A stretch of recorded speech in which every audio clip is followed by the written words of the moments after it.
जिन खोजा तिन पाया। इस विषय को स्पष्ट करते हुए पूज्य स्वामी राम सुखदास जी लिखते हैं, परमात्म तत्व अद्वितीय है। उपनिषद में आया है, सदैव सौम्य इदमग्र आसीद एकमेव अद्वितीयम। हे सौम्य, आरंभ में यह एकमात्र अद्वितीय सत ही था। तात्पर्य है कि वह तत्व अद्वैत है। उस तत्व में किसी भी तरह का भेद नहीं है। भेद तीन तरह का होता है, स्वगत भेद, सजातीय भेद और विजातीय भेद।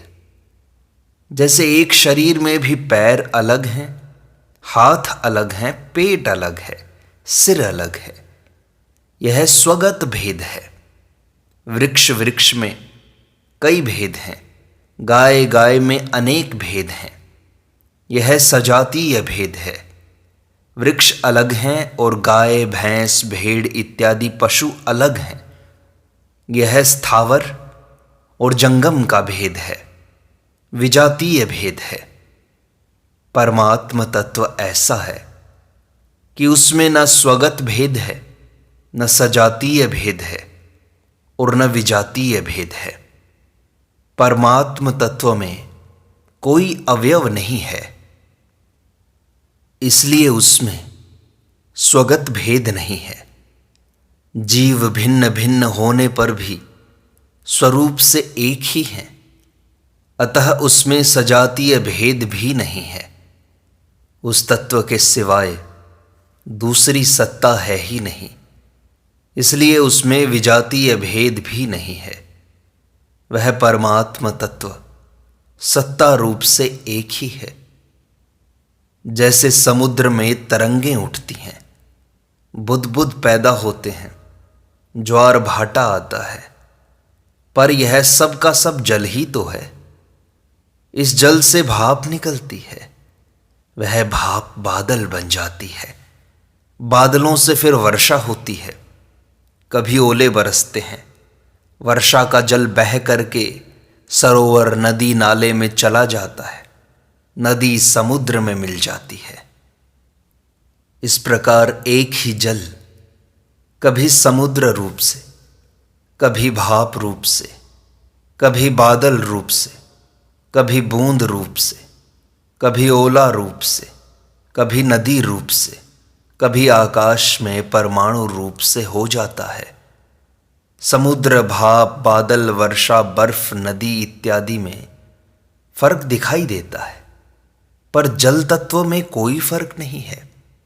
केवल जल तत्व को ही देखें तो उसमें न समुद्र है, न भाप है, न बूंदें हैं, न ओले हैं, न नदी है, न तालाब है। ये सब तो जल की अलग अलग उपाधियां हैं। तत्व से एक जल के सिवाय कुछ भी नहीं है। इसी तरह सोने के अनेक गहने होते हैं, उनका अलग अलग उपयोग, माप तोल, मूल्य, आकार आदि होते हैं। परंतु तत्व से देखें तो सब सोना ही सोना है।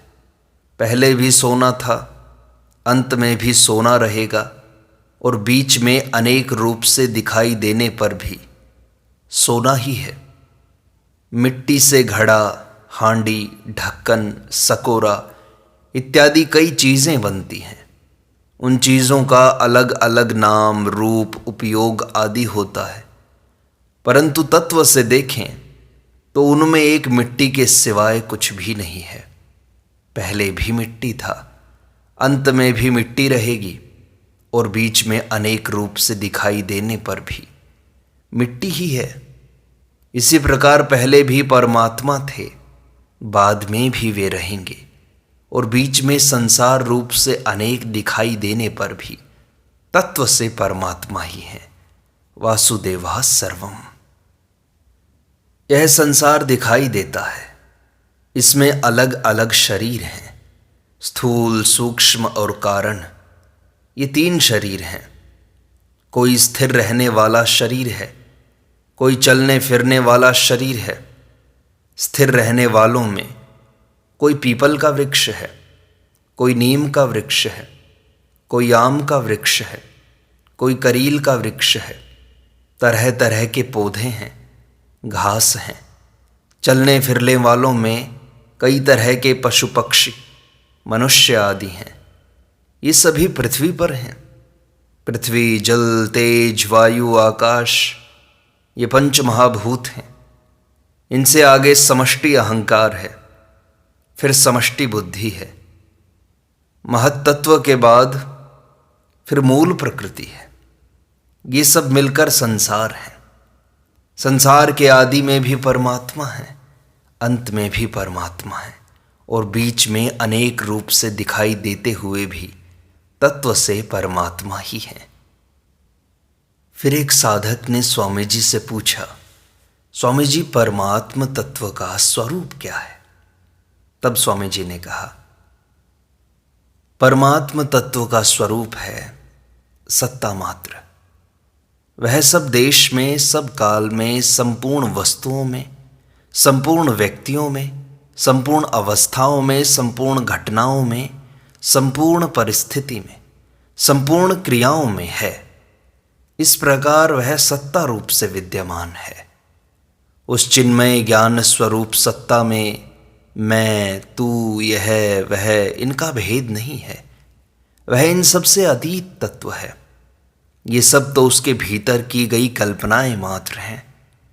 जैसे आकाश में बादल हैं, समुद्र में लहरें हैं, मन में मनोराज्य है, स्वप्न दृष्टा में स्वप्न है, ऐसे ही परमात्म तत्व में देश, काल, वस्तु इत्यादि की प्रतीति है।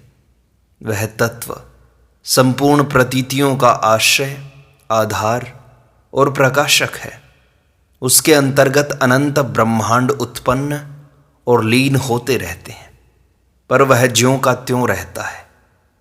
जब हम प्रतीति को सत्ता देते हैं, तब यह कहते हैं कि परमात्म तत्व प्रतीति का आश्रय, आधार और प्रकाशक है। जब सर्वत्र को सत्ता देते हैं, तब यह कहते हैं कि परमात्म तत्व सर्वत्र परिपूर्ण है। जब हम नहीं की सत्ता मानते हैं, तब यह कहते हैं कि परमात्म तत्व है रूप से विद्यमान है। असत की सत्ता मानने पर ही परमात्म तत्व को सत कहते हैं। यदि असत की सत्ता न माने तो परमात्म तत्व को सत कहना बनता ही नहीं। जैसे हमारे यहाँ रात और दिन दो होते हैं, परंतु सूर्य में न रात होती है न दिन होता है। वहाँ तो दिन ही दिन है, पर रात न होने से उसका नाम दिन नहीं है। दिन का नाम रात की अपेक्षा से होता है। रात नहीं है तो दिन कैसे? योग वासिष्ठ में राम जी और वशिष्ठ जी का संवाद आता है। राम जी ने वशिष्ठ जी से पूछा कि महाराज, आप जिस ब्रह्म की बात कहते हैं वह ब्रह्म क्या है, कैसा है? यह सुनकर वशिष्ठ जी चुप हो गए। थोड़ी देर के बाद राम जी ने फिर कहा कि महाराज, उस ब्रह्म का वर्णन कीजिए। वशिष्ठ जी ने कहा कि मैंने उसका वर्णन कर दिया। तात्पर्य है कि मौन ही उस ब्रह्म का वर्णन है। वहाँ इंद्रियां नहीं हैं, मन नहीं है, बुद्धि नहीं है, प्रश्न नहीं है, उत्तर नहीं है, शब्द नहीं है, अर्थ नहीं है, कुछ भी तो नहीं है, केवल मौन है। मौन ही गुरु का व्याख्यान है, जिससे शिष्यों के सब संदेह मिट जाते हैं। गुरोस्तु मौनमाख्यानम शिष्यास्तु छिन्न संशयाः। यही है मौन। मौन ही उस ब्रह्म तत्व को बता सकता है। उस परमात्म तत्व का अनुभव उत्पन्न नहीं होता। यदि अनुभव उत्पन्न होगा तो वह मिट जाएगा। परमात्म तत्व तो अनुभव स्वरूप ही है। केवल उसकी तरफ दृष्टि जाती है। दृष्टि जाने से हृदय ग्रंथि का भेदन हो जाता है। सब संशय मिट जाते हैं और संपूर्ण कर्म नष्ट हो जाते हैं। भिद्यते हृदय ग्रंथिश छिद्यन्ते सर्व संशयाः क्षीयन्ते चास्य कर्माणि तस्मिन् दृष्टे परावरे।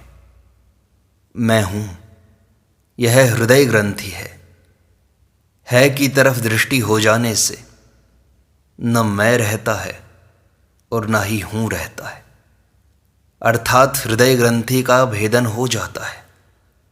परमात्म तत्व क्या है, कैसा है, कौन है, ये संदेह नहीं रहते। संचित क्रियमाण और प्रारब्ध कर्मों का क्षय हो जाता है। परमात्म तत्व पर प्रकृति से भी परे है, सबसे प्रकृति भी वहां तुच्छ हो जाती है, अर्थात वहां तक पहुंच नहीं सकती। उस परावर परमात्म तत्व का वर्णन हो ही कैसे सकता है। ऐसे परमात्म तत्व की तरफ लक्ष्य होने पर वह ज्यों का त्यों रह जाता है।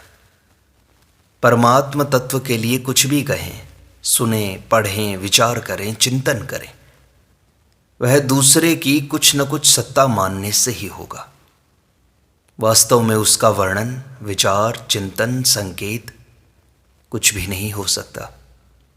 किसी देश, काल, वस्तु, व्यक्ति, अवस्था, नाम, रूप आदि की कुछ न कुछ कल्पना करके ही उसका वर्णन हो सकता है। ऐसा वह स्वतः सिद्ध चिन्मय तत्व है। उसका स्वरूप सत्ता मात्र है, जिसकी किसी देश, काल, वस्तु, व्यक्ति आदि के साथ कभी किंचिन मात्र भी लिप्तता है नहीं, हुई नहीं, होगी नहीं, हो सकती नहीं। फिर एक साधक ने प्रश्न पूछा कि महाराज जी, उस तत्व की प्राप्ति के लिए क्या करना चाहिए। स्वामी जी ने कहा, परमात्म तत्व किसी देश, काल आदि में बंधा हुआ नहीं है। वह सब देश में, सब काल में, सब वस्तुओं में, संपूर्ण व्यक्तियों में, संपूर्ण घटनाओं में, सब परिस्थितियों में, सब अवस्थाओं में विद्यमान है और इन सब से अतीत भी है। जो सब में विद्यमान है वह हमारे अंदर भी विद्यमान है, और जो सब समय विद्यमान है वह अभी भी विद्यमान है। अगर वह हमारे में नहीं है तो उसको सब में विद्यमान नहीं कह सकते। अगर वह अभी नहीं है तो उसको सब समय में विद्यमान नहीं कह सकते। जो हमारे में है, अभी है, उसकी प्राप्ति के लिए परिश्रम की जरूरत नहीं है। परिश्रम तो उसकी प्राप्ति में होता है जो देश, काल, वस्तु आदि से थोड़ी दूर हो।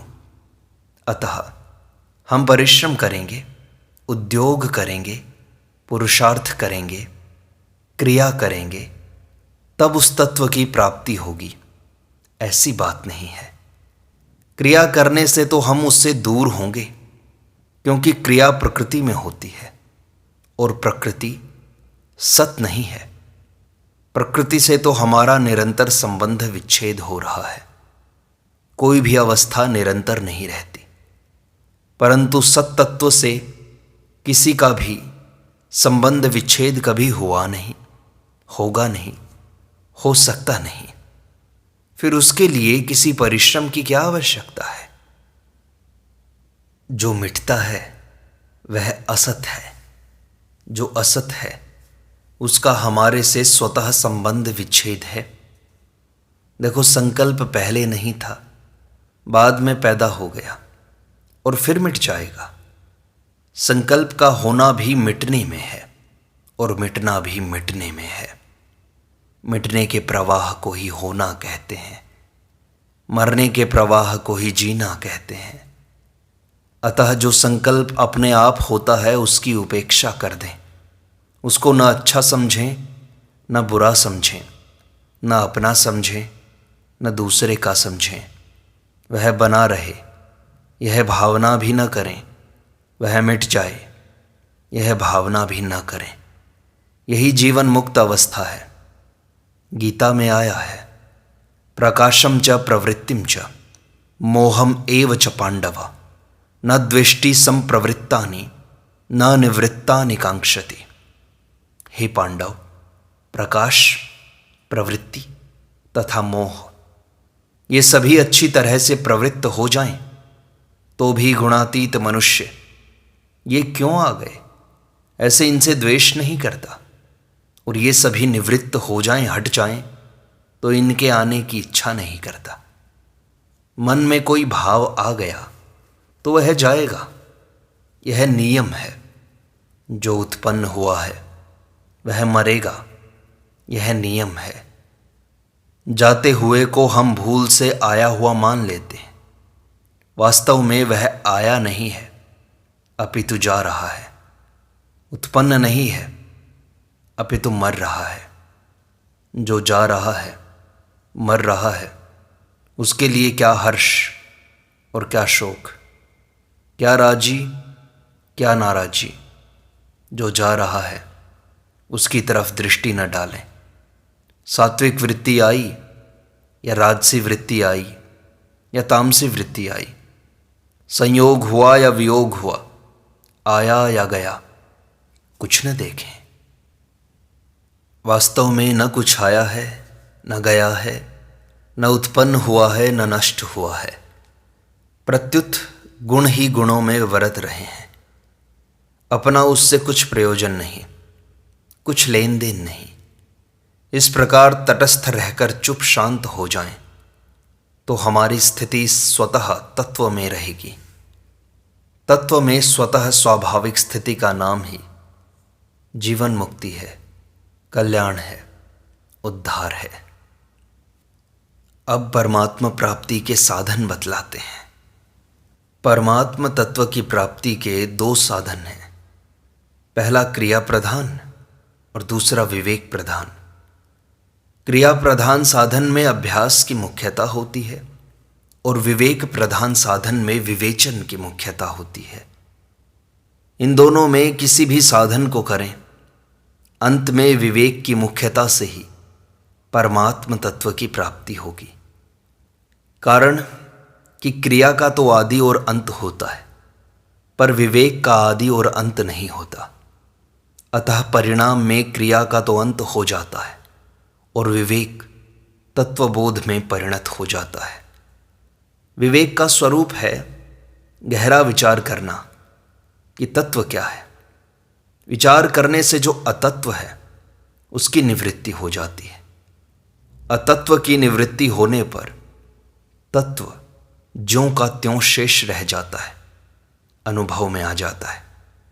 अतः विवेचन परमात्म तत्व की प्राप्ति का मुख्य साधन है। शंकराचार्य जी महाराज कहते हैं, को दीर्घ रोगो भव एव साधो किम औषधम तस्य विचार एव।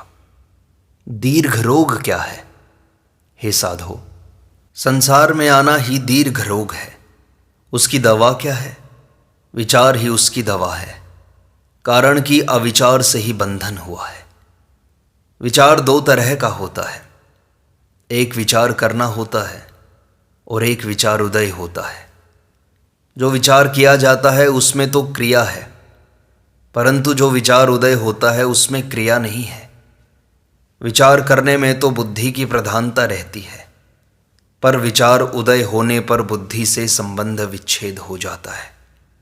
अतः तत्वबोध विचार करने से नहीं होता, अपितु विचार उदय होने से होता है। तात्पर्य है कि तत्व प्राप्ति के उद्देश्य से विचार करते करते संसार के साथ मेरा संबंध है ही नहीं, हुआ ही नहीं, होगा ही नहीं, होना संभव ही नहीं, इस विचार का उदय होता है। विचार का उदय होते ही विवेक बोध में परिणत हो जाता है, अर्थात असत से संबंध विच्छेद हो जाता है, और संबंध विच्छेद होते ही तत्वबोध हो जाता है। विचार का उदय होने को ही गीता ने स्मृतिर्लब्धा कहा है। जीव सत्य संकल्प परमात्मा का अंश है। अतः जब यह अपने में अज्ञान को स्वीकार कर लेता है, तब अज्ञान की सत्ता न होने पर भी सत्ता दिखाई देने लग जाती है।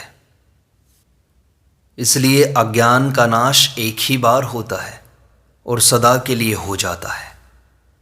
कारण कि जब अज्ञान की सत्ता ही नहीं है तो फिर पुनः अज्ञान होगा कैसे। अतः नित्य निवृत्त अज्ञान की ही निवृत्ति होती है और नित्य प्राप्त तत्व की ही प्राप्ति होती है। अभ्यास से अप्राप्त की प्राप्ति होती है और विवेचन से नित्य प्राप्त की प्राप्ति होती है। अतः अभ्यास सांसारिक वस्तु की प्राप्ति में काम आता है और विवेचन परमात्म तत्व की खोज में काम आता है। यद्यपि विवेचन के बिना अभ्यास नहीं होता, तथापि केवल विवेचन से सांसारिक वस्तु की प्राप्ति नहीं होती। जैसे तबला बजाना सीखते हैं तो पहले उसका विवेचन करते हैं, बोल सीखते हैं, फिर उसका अभ्यास करते हैं। केवल विवेचन करने से मनुष्य बोल तो सीख जाता है पर तबला नहीं बजा सकता, परंतु केवल विवेचन करने से मनुष्य परमात्म तत्व को प्राप्त कर सकता है। अभ्यास से नींद आती है और विवेचन से नींद उड़ जाती है। कारण कि जितना अधिक अभ्यास करते हैं उतनी ही थकावट आती है और विवेचन में जितना गहरा उतरते हैं उतनी ही थकावट दूर होती है तथा बुद्धि में स्वच्छता आती है। अभ्यास से एक नई अवस्था का निर्माण होता है और विवेचन से अवस्थातीत तत्व का अनुभव होता है। परमात्म तत्व नित्य प्राप्त है, अतः उसकी खोज होती है, निर्माण नहीं होता। परमात्म तत्व की खोज के लिए जब साधक विवेचन करता है तब उसका विवेक विकसित होकर तत्वबोध में परिणत हो जाता है। परंतु जब वह केवल सीखने के लिए विवेचन करता है तब वह अत्यधिक मोह में आबद्ध हो जाता है। कारण कि सीखना बुद्धि का संग्रह है। यह सिद्धांत है कि संग्रह संग्रही को दबाता है, उसकी फजीती करता है और त्याग त्यागी को स्वतंत्र बनाता है, उसकी इज्जत बढ़ाता है। जैसे धन का संग्रह करने वाला धन के कारण अपने को बड़ा मानता है तो वास्तव में धन ही बड़ा हुआ, वह खुद तो छोटा ही हुआ। वह अपने को धन का मालिक मानता है पर वास्तव में उसका गुलाम हो जाता है, तो यह उसकी फजीती ही हुई।